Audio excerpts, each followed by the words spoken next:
ආයුබෝවන් අද අපි කතා කරන්නේ ගිණුම්කරණයේ හරය නැත්නම් ගිණුම්කරණයේ පදනම් වන ද්විත්ව සටහන් ක්‍රමය ගැන. එනකොට මේ ටියුට් නම්බර් 3 එක තමයි පාවිච්චි කරන්නේ. ද්විත්ව සටහනක් අපි ඉංග්‍රීසියෙන් කියනවා ඩබල් එන්ට්‍රි සිස්ටම් එකක් කියලා. අපි ගිණුම්කරණයක් කරනකොට ගිණුම්කරණයක් පාවිච්චි කරනකොට හැමතිස්සෙම එතනදී අපි පාවිච්චි කරනවා ද්විත්ව රූපය කියන සංකල්පය.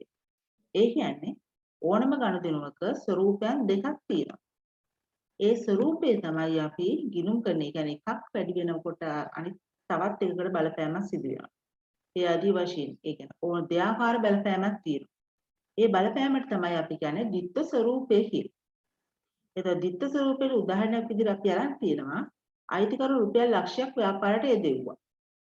එතන අපි දන්නවා මේ වෙනකොට අපි මොනවද ගිණුම් කරන්නේ මූල ධර්ම ටික ඉගෙනගෙන තියෙනවා.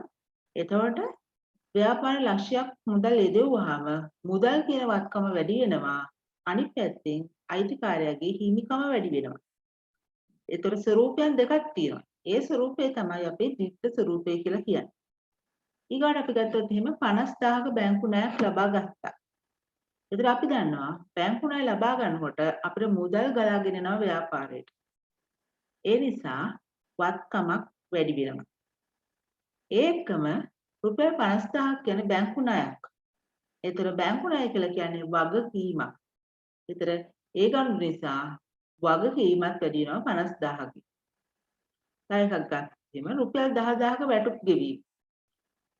බලපෑම් දෙකක් සිදු වෙනවා. ද්විත්ව ස්වරූපයක් තියෙනවා. මොකද්ද? පළවෙනි එක තමයි සල්ලි නැත්නම් මුදල් අඩු වෙනවා. මුදල් අඩු වෙනකොට අපි කියනවා වත්කම අඩු වීම කියලා. අනිත් පැත්තෙන් මෙතනදී අපි ඉස්සලා හිමිකමටනේ අපි හැමසෙම වියදම් හිමිකමෙන් අඩු කළා. ආදායම් හිමිකමට එක්කව කළා. දැන් අපේ ගිණුම් කරන්නේ අපි කතා කරනවා වියදම් ගැන. ඒ නිසා වැටුප් කියන්නේ ව්‍යාපාරයේ වියදමක්. ඒ නිසා වියදමක් ඇති වුණා. ඒතර මේ ආකාරයෙන් අපි ගත්තාම සෑම ගනුදෙනුවකම ද්විත්ව ස්වරූපයක් තියෙනවා. ඒ ද්විත්ව ස්වරූපය තමයි අපි ද්විත්ව සටහන් ක්‍රමය කියලා හඳුන්වන්නේ. එතකොට මේ ද්විත්ව ස්වරූපය අවබෝධ කරගෙන එය මූලිකව ගිණුම් තැබීම සඳහා භාවිතා කරන ක්‍රමය තමයි අපි ද්විත්ව සටහන් ක්‍රමය කියලා කියන්නේ. අපි ඒකට කියනවා ඩබල් එන්ට්‍රි සිස්ටම් කියලා. ඒතර මේක හොයාගත්තේ 1494 ලූකා පැසියොලි පියතුමා විසින්. එතකොට අපි ගත්තාම ද්විත්ව සටහන් මූල ධර්ම ගත්තොත් එහෙම අපේ ගිණුම් කරන්නේ මූල ධර්ම තියෙනවා පහක් තියෙනවා. ගිණුම් කරන්නේ අපි ගත්තාම මූල ධර්ම පහයි. ඒ පහ තමයි මෙන්න මෙතන තියෙන්නේ. වත්කම්, වගකීම්, වියදම්, ආදායම්, හිමිකම්. එතකොට ඒකේ තියෙන ස්වරූපයන් දෙක අපි පෙන්눔 කරනවා හර සහ බැර විදියට. හර සහ බැර විදියට තමයි අපි ද්විත්ව ස්වරූපය පෙන්눔 කරන්නේ. එතන අපි ගත්තාම මෙතන පොඩි printing mistake එකක් තියෙනවා. එතන වත්කම් ගත්තාම වැඩිවීම හර. අඩුවීම බැර. වගකීම් ගත්තාම වැඩිවීම බැර අඩුවීම හර. එතන බැර කියලා ලියාගන්න. මෙතන බැර. ඊට පස්සේ වියදම් වැඩිවීම හර අඩුවීම බැර. ආදාය වැඩිවීම බැර අඩුවීම හර. හිමිකම් වැඩිවීම බැර අඩුවීම හර. ඒතර මෙන්න මේක කටපාඩමේ තියෙන්න ඕනේ. මේ මත තමයි අපි සම්පූර්ණ ගිණුම් තැබීම කරන්නේ. ඒක නිසා ඒක අනිවාර්යෙන් පාඩම් කරගන්න ඕනේ. මේකෙදි මතක තියාගන්න ලේසි දෙන්නේ. ඒ කියන්නේ වත්කම් වියදම් වැඩිවීම හර අඩුවීම බැර. වගකීම් ආදායම් හිමිකම් වැඩිවීම බැර අඩුවීම හර. එතකොට දෙන්නේ එක ආකාරයකට වෙනස් වෙනවා අනිත් තුන් දෙනා අනිත් ආකාරයට වෙනස් වෙනවා. එතකොට මේ ද්විත්ව ස්වරූපය අපි පොත්වල සටහන් කරන්න අපි ද්විත්ව සටහන් ක්‍රමය පාවිච්චි කරනවා. ඒ ද්විත්ව සටහන් ක්‍රමය අපි පෙන්වන එක තමයි අපි ගිණුමක කරන්නේ. එතකොට ගිණුමක් ගත්තාම අපේ ද්විත්ව ස්වරූපය නියමාකාරයෙන් හරහා බැර වශයෙන් පෙන්වන්නේ අපි ගිණුමක. ඒතර ගිණුමක් account එකක් කියලා කියනවා. මේ හර පැත්ත කියන්නේ අපි අත තිබ්බහම අපේ වම් අත පැත්ත තමයි හර. අපේ දකුණු අත පැත්ත තමයි බැර. ඒතර අපි ඉංග්‍රීසි වලින් කියනවා හර පැත්ත ඩෙබිට් කියලා. බැර පැත්තට කියනවා අපි ක්‍රෙඩිට් කියලා. එතකොට මේ වගේ ගිණුම් රාශියක් එක්ව වෙච්ච තැන තමයි අපි ලෙජරය කියලා කියන්නේ. ඒතර අපි ගත්තාම ගිණුම් සියල්ලේම එකතුව තමයි අපි ලෙජරය කියලා කියන්නේ. ඒතර මේක ලොකු සමහරවිට මේක පරණ විදිහට කරනවා නම් ලොකු පොතක් වෙන්න පුළුවන්. නැත්නම් අපි ගත්තාම පොඩි දැන් ගොඩක් වෙලාවට කම්පියුටර් සිස්ටම් එකේ තියෙන ඒතකොට ගොඩක් වෙලාවට අපි ලොකු ලෙජර් දකින්න අඩුයි. මොකද ඔක්කොම පාවිච්චි කරන්නේ අපි පරිගණක ආශ්‍රිතව. එතකොට මේ ලෙජර් එකේ තියෙනවා ලෙජර් ගිණුම්. ඒක ලෙජරේ පුරාම තියෙනවා ගිණුම් ටික අපිට සාරාංශ කරගන්න පුළුවන් මේ මූලධර්ම පහට. ඒතර අපි කියනවා ගිණුම් කරන මූලිකාංග කියලා කියනවා. ඒතර සියලුම ලෙජර් ගිණුම් මෙන්න මේ පහෙන් එකකට අයිති. ඒ පහෙන් එකකට පරිබාහිර ලෙජර් ගිණුම් කිසි දෙයක් නැහැ. එතකොට මේවට අපි කියන දැන් අපි ගත්තාම වත්කම්, වගකීම්, හිමිකම්, ආදායම්, වියදම් ඔය යහුවත් අපි කියන්නේ ඔය ගිණුම් කරන මූල ධර්ම කියලා කියනවා. මූල ප්‍රකාශ මූලිකාංග කියලා කියනවා. එතකොට ඕනම ලෙජරේ තියෙන ඕනම ගිණුමක් මේ පහෙන් එකකට අදාළ වෙනවා. එතන පොඩි අභ්‍යාසයක් කරමු. අභ්‍යාසාංක 1. එතන පළවෙනි එක. පහත් දෑ සඳහා හර හෝ බැර යන වචන යොදන්න කියලා තියෙනවා. වත්කම් වල වැඩිවීම වගකීම් වල වැඩිවීම බැර හිමිකම් වල වැඩිවීම බැර ආදායම් වල වැඩිවීම බැර වත්කම් වල අඩුවීම වත්කම් වැඩිවීම හර වත්කම් අඩුවීම බැර ප්‍රාර්ථන අඩුවීම හර ගොඩනැගිලි වැඩිවීම හර ඒ ගොඩනැගිලි කියන්නේ වත්කම බඩු තොග අඩුවීම බඩු තොගය කියලා කියන්නේ වත්කම අඩුවීම බැර විකුණුම් වැඩිවීම විකුණුම් කියලා කියන්නේ ආදායමක් වැඩිවීම බැර දුරකථන කාස්ති ගෙව්වා දුරකථන කියලා කියන්නේ ව්‍යාපාරයේ වියදම හර වෙළඳ සේවක ගෙවිද්ද අඩුවීම අපි ගන්න වෙළඳ ගෙවිද්ද අඩුවීම වෙළඳ ගෙවිද්ද කියලා කියන්නේ පරණම අපි ණය හිමියෝ වෙළඳ ණය හිමියෝ අපේ ව්‍යාපාරයේ වගකීමක් ඒක අඩුවීම අපි හර ලෙස දක්වනවා මෝටර රථ වැඩිවීම මෝටර රථ කියලා කියන්නේ වත්කමක් වැඩිවීම අපේ හර ලද වට්ටම් කියලා කියන්නේ ව්‍යාපාරයේ ආදායමක් නිසා යා බැර දුන් වට්ටම් කියලා කියන්නේ ව්‍යාපාරයේ වියදම නිසා යා හර වෙන් කිරීම අපි ගත්තාම දැන් ගොඩක් වෙලාවට වෙන් කිරීම කියන එක නැහැ අපේ අපි ගත්තාම ඉස්සෙල්ලා අපිට අඩමාන වෙන් කිරීම ශ්‍රේ වෙන් කිරීම ආදී වශයෙන් ඕනම වෙන් කිරීමක් අපි ගත්තාම බැර ඒව නියත යන ඕනම වෙන් කිරීමක් අපි ගත්තාම ඒ වෙන් කිරීමම බැර ඒතර මේ ආකාරයෙන් තමයි අපි අදාළ අයිටම් විතර හර බැර ආදී වශයෙන් දාන්නේ හරි අභ්‍යාසාංක 2 හිස්තැන් පුරවන්න කියලා තියෙනවා. අයිතමේ දීලා තියෙනවා මූලිකාංගය මොකක්ද යන් වැඩිවීම මොකක්ද අඩුවීම මොකක්ද සාමාන්‍ය ශේෂය මොකක්ද කියලා. එතකොට පළවෙනි කියන ප්‍රාග්ධනය. එයා අයිති වෙන්නේ හිමිකම් වලට. හිමිකම් වැඩිවීම බැර මෙතන පොඩි ස්පෙලිං එකක් තියෙනවා බැර අඩුවීම හර සාමාන්‍යයෙන් අපි ගන්නේ ප්‍රාග්ධනයේ තියෙන බැර ශේෂය. ඊළඟ එක ගැණිලි. ගැණිලි කියලා කියන්නේ මට කියන්න ඕනේ ගැණිලි කියන්නේ වියදමක් නෙමෙයි. ගැණිලි කියලා කියන්නේ හිමිකම් ගිණුම් විශේෂයක්. හැබැයි එයාගේ හිමිකම උනාට සාමාන්‍ය හිමිකම් කියන්නේ අපි බැර කියලානේ. ඒතර ගැණිලි නිසා හිමිකම අඩු වෙනවා. හිමිකම අඩු වෙන නිසා ගැණිලි වැඩිවීම, නැත්නම් ගැණිලි ඇතිවීම අපි හර ලෙස දක්වනවා. ඒතර අපි ගැණිලි අඩුවීම කියන එක ගන්න නැහැ ගොඩක් වෙලාවට. අපි යන්නේ අනිත් පැත්ත මෙහා අපි ගත්තාම ගැණිලි වල වැඩිවීම හර. සාමාන්‍ය ශේත්‍රයේ තියෙන්නේ හර පැත්තට. ඒතර මම තියන්න ඕනේ යා ගැණිලි කියලා කියන්නේ හිමිකම් ගිණුම් විශේෂය. හිමිකාවක් වුණාට අපේ තියෙන්නේ හර පැත්තේ ශේෂය. විකුණු මූලිකාංගයේ ආදායම් විකුණුම් කියන්නේ ආදායම් මූලිකාංගයට වැටෙනවා. ඒතර විකුණුම් කිව්වහම ආදායමක් ආදායම් වැඩිවීම බැර අඩුවීම හර. විකුණුම් වල සාමාන්‍ය ශේෂ තියෙන්නේ බැර පැත්තට. ඊගාට වෙළඳ ලැබිය යුතු දෑ. ඒතර වෙළඳ ලැබිය යුතු දෑ කියලා කියන්නේ ව්‍යාපාරයේ අපි ගත්තාම අපි පරණම් තමයි අපි පාවිච්චි කළේ වත්කම් කියන එක. වෙළඳ ලැබිය යුතු දෑ කියන්නේ ව්‍යාපාරයේ වත්කමක්. වත්කම නම් එයා තියෙන්න ඕනේ මූලිකාංග. වත්කමක් මේ වැඩිවීම හර. අඩුවීම බැර සාමාන්‍ය වෙළඳ ලැබිය යුතු දෑවල තියෙන්නේ හර ශේෂයක්. ඊගාවට වෙළඳ ගෙවිය යුතු දෑ.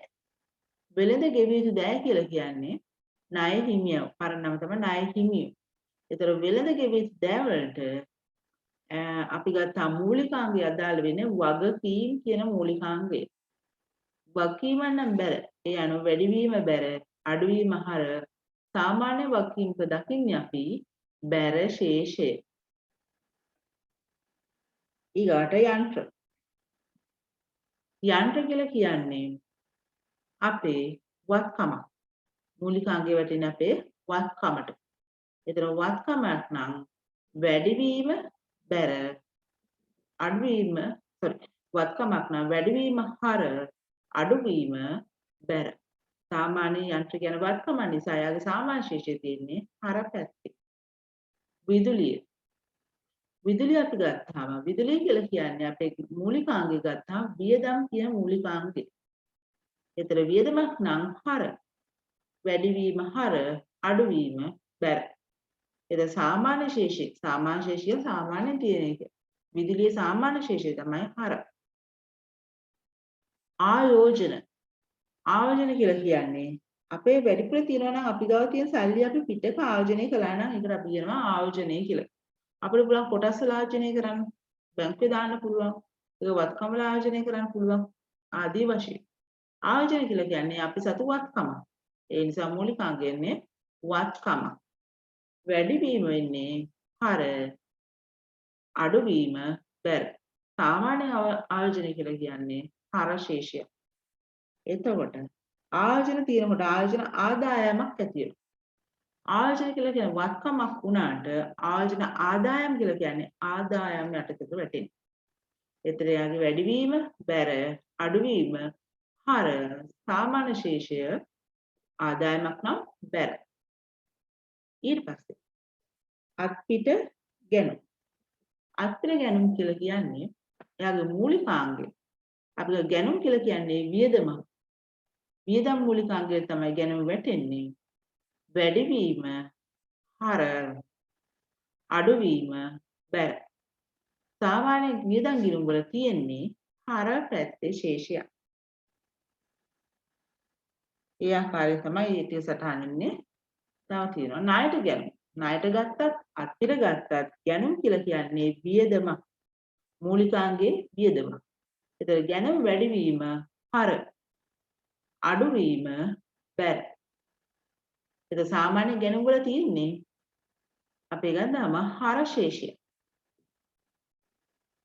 රක්ෂණය. රක්ෂණය කියලා කියන්නේ ව්‍යාපාරයේ වියදම. ඒතර මූලිකාංගය අපේ වියදම් මූල ධර්මය. වැඩිවීම හර අඩුවීම බැර. සාමාන්‍යයෙන් තියෙන්නේ හර ශේෂය. මෙන්න මේගොල්ලෝ මත තියාගෙන ආපසු යවුම් සහ ආපසු යවුම් කියන දෙන්න. අපි ඉස්සෙල්ලා කතා කරලා හිමිකම් වගේ.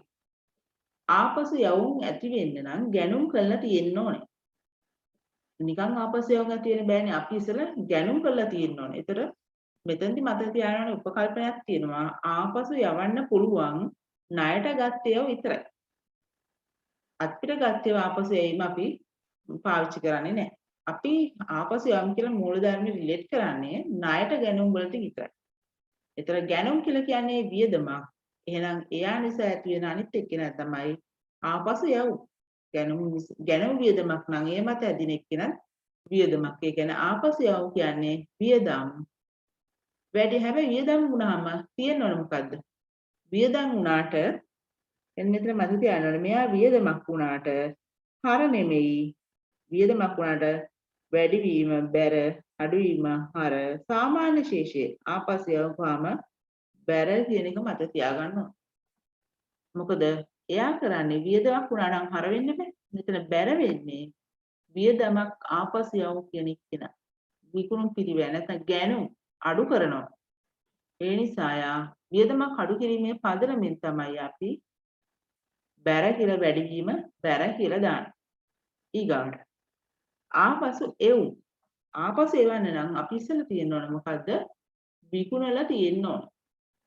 ආපසු එවුම් අපි විකුණලා තිබුණත් තමයි අපේ ආපසු යන්න පුළුවන්. ඒතර මෙතනදිත් මත තියාගන්න ඕනේ.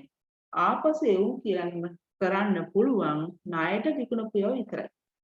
අත්පිර මුද්‍රට විකුණපු ඒවා ආපසු එවුම් කරන්නේ නැහැ. ඒතර ආපසු එවුම් ඇති වෙන්නේ ආදායම නිසා. නැත්නම් විකුණුම් නිසා. ආපසු එවුම් ඇති වෙන්නේ විකුණුම් නිසා. ඒ නිසා අපි කියනවා මොකද්ද? මෙයා ඇවිල්ලා ආපසු එවුම් ආදායම් කියලා. ඒතර ආදායමක් නම් තියෙනවනේ මොන පැත්තේද? බැර පැත්තේ. හැබැයි මෙයා නිසා ආදායම අඩු වෙනවා. ආදායම අඩු වෙනකොට අපි කියන මොකද්ද? ආදාය විගුණ කියන ආදායම අඩු වෙනවා. ඒ නිසා අපි කියනවා මෙයා ආදායමක් වුණාට ආපසු තියෙන්නේ හර පැත්තේ කියලා. ඒතර අනිත් එක බැර සාමාන්‍යයෙන් ආපසු වල සාමාන්‍ය ශේෂය තමයි හර. ඒතර මත තියාගන්න ඕනේ මෙන්න මේ ටික. ගැනිලි. දැන්ට හම්බුනේ අපිට මෙච්චරයි ගැනිලි. ආපසු එවුම් ආපසු යවුම්. ගැනිලි කියන්නේ හිමිකමක්. ඒ වුණාට තියෙන්නේ හර ශේෂය. ආපසු එවුම් කියන්නේ ආදායමක්. ඒ වුණාට තියෙන්නේ හර ශේෂය. ආපසු එවුම් කියන්නේ වියදමක්. ඒ වුණාට තියෙන්නේ බැර ශේෂය. එන්නේ ටික මත තියාගන්න. ඇයි ඒගොල්ලෝ ප්‍රතිවිරුද්ධ වුනේ? ඒගොල්ලෝ නිසා මූලිකවම තියෙන අයිතනය අඩු කරනවා හෝ වැඩි කරනවා. උදාහරණයක් ගැළලි නිසා හිමිකම අඩු වෙනවා. ඒ නිසා හර කරනවා. ආපසු එවුන් නිසා ආදායම විකුණපු බඩු ආපහු ගෙවනවා. ඒතර ආදායම අඩු වෙනවා අපිට. ඒතර අඩු වෙන නිසා අපි යාට කියනවා හර කියලා. ආපසු එවුන් කියලා කියන්නේ අපේ වියදමක්. වියදමක් වුණාට අපේ වියදම විකුණු පිරිවැය අඩු කරනවා. ඒ නිසා අපි කියනවා යාට බැර කියලා. ඒතර ආදාය ආපසු යවුම් වල වියදමක් වුණාට යා ඉන්නේ බැර පැත්තේ.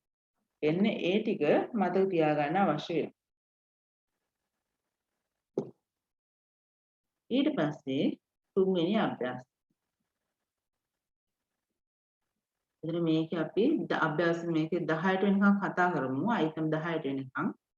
ඊට පස්සේ පළවෙනි එක. රුපියල් 25000ක ලී බඩු මේක අපේ තියෙන වගෝ සම්පූර්ණ දිත්ත සටහන රේඛීය දිත්ත සටහන. ඒකට. එතකොට පළවෙනි එක්සැම්පල් එක අපි යොල බැලුවොත් එහෙම ඒකේ අපේ තියෙන මොකද්ද?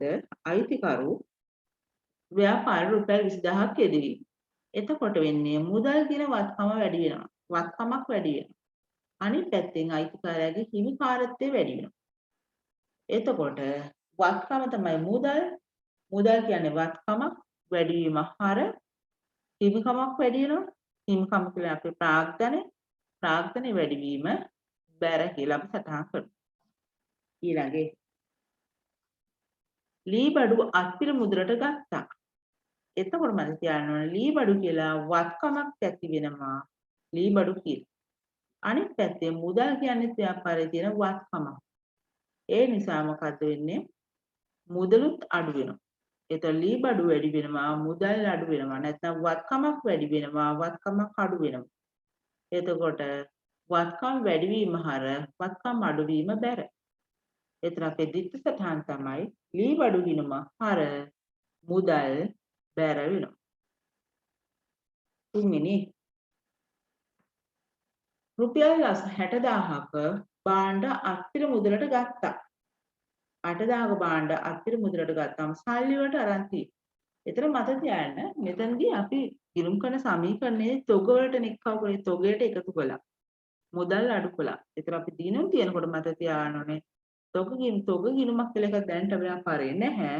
අපි ඔක්කොම තොගේ ගත්තේව සලකන්නේ අපි පාවිච්චි කරන ගිණුම් කරන එතන තියෙනවා පදනමක් තියෙනවා කාලච්ඡේද ක්‍රමය කියලා අඛණ්ඩ ක්‍රමයේ කාලච්ඡේද ක්‍රමය කියලා දෙයක් තියෙනවා.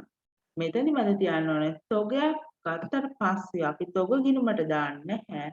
අපි තියාගන්නේ කොහෙද? ගැනුම් ගිණුමේ තමයි තියාගන්නේ. ඒ කියන්නේ රුපියල් 60000ක භාණ්ඩ අත්තිර මුදලට ගත්තා වුණාම අපේ ගත්තාම වියදමක් අපේ වියදමක් ඇති වෙනවා අපේ නැත්නම් අපි සමීකරණයට බලපෑම අපේ ගන්න පුළුවන් වත්කමක් වැඩි වෙනවා වත්කමක් අඩු වෙනවා. එතකොට මම කියන්නේ අපි තොග කියන වත්කමට නෙමෙයි අපි යන්නේ ගැනුම් කියන වියදමට යනවා. එහෙනම් අපි ගත්තා මේක අපි කියන්නේ ගැනුම් ගිණුම හර මුදල් ගිණුම බැර කියලා කියන්නේ. ඊට පස්සේ අත්පිට විකුණුම. අත්පිට විකුණුමකට පස්සේ මොකද්ද අපේ ව්‍යාපාරයේ තියෙන ආදායමක් ඇති වෙනවා. අනිත් පැත්තෙන් සල්ලි අපිට නැත්නම් මුදල් ලැබෙනවා. එතන අපේ දිට්ඨියට අපේ රීතිය තමයි මුදල් වැඩි වෙනවා, වත්කමක් වැඩි වෙනවා, ආදායමක් වැඩි වෙනවා. එතන අපිට කියන්න පුළුවන් අත්පිට විකුණුවාම දිට්ඨියන් තමයි මුදල් එනවා ව්‍යාපාරයට. මුදල් කියන්නේ වත්කමක්. ඒ වත්කම වැඩි වෙනවා. ඒකින්ද මුදල් ගිණුම හර විකුණුම් කියලා කියන්නේ ආදායම් ගිණුම නැත්නම් විකුණුම් ගිණුම බැර වෙනවා. ඊගාට තියෙන්නේ දුරකථන වියදම්. දුරකථන බිලක් කියන ව්‍යාපාරයේ වියදම. ඒතකොට දිත්ත සටහන රීතිය තමයි වියදම වැඩි වුණා, වත්කම අඩු වුණා. ඒතර වියදමේ නම තමයි දුරකථන වියදම් ගිණුම. දුරකථන හර 6000යි. මුදල් බැර 6000යි. 6 වෙනි එක. රුපියල් 30000ක භාණ්ඩ ණයට ගත්තා. රුපියල් 30000ක භාණ්ඩ ණයට ගත්තාම වෙන්නේ කවුද ඇති වෙන්නේ? ණය හිමියෝ නැත්නම් වෙළඳ ගෙවිය යුතු දාය ඇති වෙනවා. වෙළඳ ගෙවිය යුතු දෑ කියන එක ඇති වෙනවා. එතකොට මේක ගත්ත එක බඩ තොග ගිණුමට නෙමෙයි දාන්නේ අපි ගැනුම් ගිණුමට. එතන වෙන්නේ වියදමක් ඇති වුණා, වගකීමක් ඇති වුණා. දිත්තරා රීතිය තමයි අපේ දිත්තරන් තමයි ගැනුම් ගිණුම හර ගැනුම් කියන්නේ වියදමක් ගැනුම් ගිණුම හර 30000යි. වෙළඳ ගෙවිය යුතු දෑ බැර 30000යි. 7 වෙනි එක. රුපියල් 40000ක භාණ්ඩ ණයට විකිණීම. රුපියල් 40000ක භාණ්ඩ ණයට විකුණුවාට පස්සේ මුදල් ව්‍යාපාරයට එනවා අනිත් පැත්ත මුදල් එන්නේ නැහැ තැම්ම. ඒක මුදල් එන්නේ නැහැ. ව්‍යාපාරේ වත්කමක් ඇති වෙනවා. ඒ වත්කමේ නම තමයි වෙළඳ ලැබිය යුතු දෑ. ඒතර මුදල එන්න නම් මේක අත්පිට විකුණලා තියෙනවා. දැන් මෙතන විකුණලා තියෙන්නේ ණයට.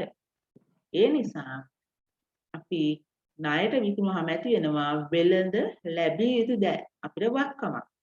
ඒ නිසා වත්කමක් වැඩි වෙනවා අනිත් පැත්තෙන් ආදායමකුත් වැඩි වෙනවා. ඒතර අපේ ඉදිරියට සටහන් තමයි වෙළඳ ලැබිය යුතු දෑ පාලන ගිණුම කියලා අනිවාර්යෙන් ලියන්න ඕනේ. නිකන් කියන්න එපා වෙළඳ ලැබිය යුතු දෑ ගිණුම කියලා. වෙළඳ ලැබිය යුතු දෑ පාලන ගිණුම හර වෙළඳ ලැබිය යුතු දෑ පාලන ගිණුම හර වෙනකොට අපේ බැර වෙන්නේ විකුණුම් ගිණුම බැර කියලා දාන්න.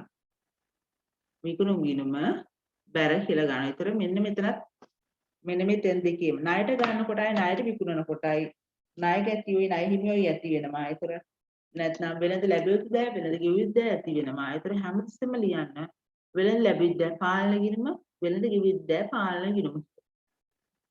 හරි? 8. ඒතර ඒ කියන්නේ උදාහරණ 6ටත් එන්න ඕන 6 වෙනියට එන්න ඕනේ. ගැනුම් ගිණුම හර වෙළඳ ගෙවිය යුතු දෑ පාලන ගිණුම බැර. 7 වෙනි එකෙත් එන්න ඕනේ. වෙළඳ ලැබිය යුතු දෑ පාලන ගිණුම හර විකුණුම් ගිණුම බැර. 8 වෙනි එකේ වෙළඳ ගෙවිය යුතු දෑ සඳහා මුදල් ගෙවුවා 20000යි. එතන අපි ගන්න මොකද? වෙළඳ ගෙවිය යුතු දෑ සඳහා මුදල් ගෙවුවා 20000යි.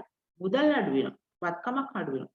අනිත් පැත්තෙන් වගකීමකුත් අපේ අඩු වෙනවා. ඒතර වත්කම අඩු වෙනකොට බැර.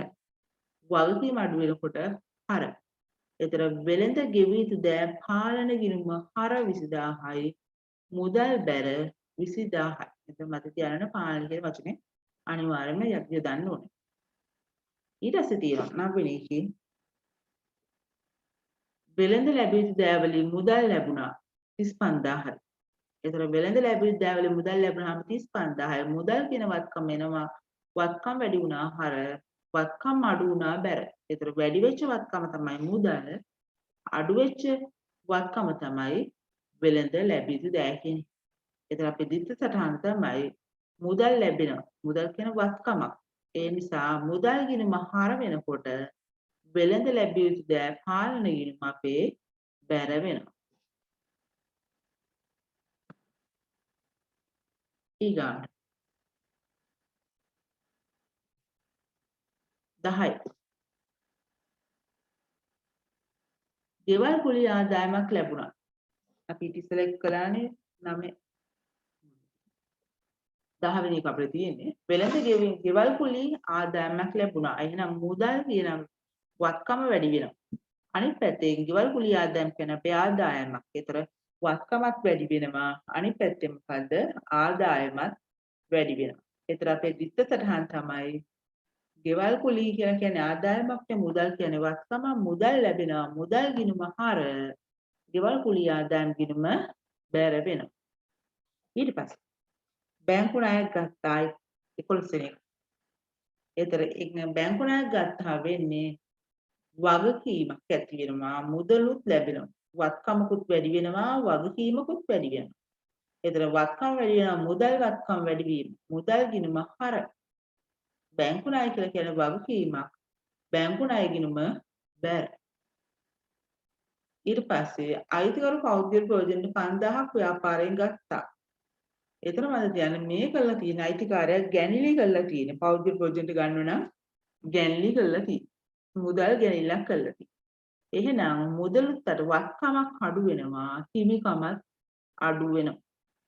එහෙනම් වත්කම අඩු වෙනවා මුදල් කියන එක. හිමිකම අඩු වෙනවා. හිමිකම හැබැයි මත තියාගන්න ඕනේ. මෙයා හිමිකම අඩු කරන කෙනෙක් ගැනිලි කියන්නේ. ඒකින්ද ගැනිලි තියෙන්නේ හරට. එතන අපි කියන්නේ ගැනිලි ගිණුම හර 5000යි මුදල් ගිණුම බැර 5000යි. එතකොට අපි මේ මූලික સિદ્ધාන්ත ටික මේකදී කතා කළා. ඉතිරි අභ්‍යාස ටික ඔයගලන්ට කරගෙන යන්න පුළුවන්. එතකොට මේ අභ්‍යාසය නැවත නැවත කරන්න. මොකද මේක තමයි ගිණුම් කරන්නේ අපේ හරය වෙන්නේ. මෙතන හර බැර කියන එක හරියට අඳුනා ගන්න බැරිනොත් එතනින් එහාට ගිණුම් තැබීම අමාරුයි. එහෙනම් මෙතන පාඩම විතරයි. ආයුබෝවන්